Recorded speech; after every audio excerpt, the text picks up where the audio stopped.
Online খুচরা বিক্রেতা ওয়ালবেরিজের গুদামসহ একাধিক বাণিজ্যিক অবকাঠামোয় ইউক্রেনের ধারাবাহিক ড্রোন হামলার পর রাষ্ট্রীয় উদ্যোগে তা পুনর্নির্মাণের নির্দেশ দিয়েছেন রুশ প্রেসিডেন্ট ভ্লাদিমির পুতিন। হামলায় ক্ষতির কথা স্বীকার করলেও রুশ অর্থনীতি স্থিতিশীল রয়েছে বলে দাবি করেন তিনি। এই হামলাগুলো কিছুটা ক্ষতি সাধন করলেও কোনো সংকট তৈরি করতে পারেনি, তবে লজিস্টিক ও গুদাম অবকাঠামোগুলো রাষ্ট্রীয় সহায়তায় নতুন প্রযুক্তিতে পুনর্নির্মাণ করা প্রয়োজন এবং সরকারকে এই বিষয়ে কর্মসূচি গ্রহণের নির্দেশ দেওয়া হয়েছে।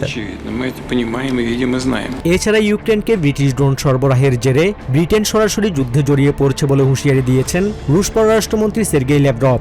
অন্যদিকে ২০২২ সালের নর্ড স্ট্রিম পাইপলাইন বিস্ফোরণে যুক্ত থাকার অভিযোগে ক্রোয়েশিয়া থেকে দ্বিতীয় ইউক্রেনিয়ান সন্দেহভাজনকে গ্রেপ্তার করা হয়েছে বলে জানিয়েছে জার্মান প্রসিকিউটররা।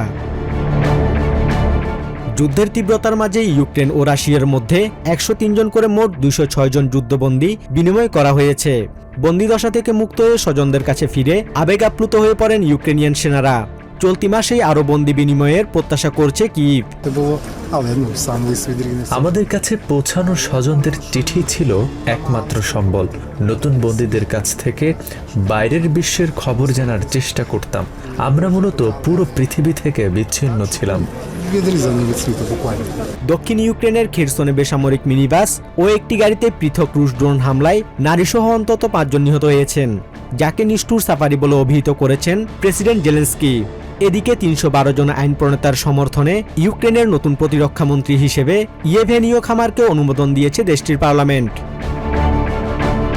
ড্রোন হামলা, বন্দি বিনিময় আর কূটনৈতিক হুমকির মধ্য দিয়ে ইউক্রেন যুদ্ধ এখন আরও জটিল এক মোড়ে এসে দাঁড়িয়েছে। Basudeb Nath, TVN24 news desk.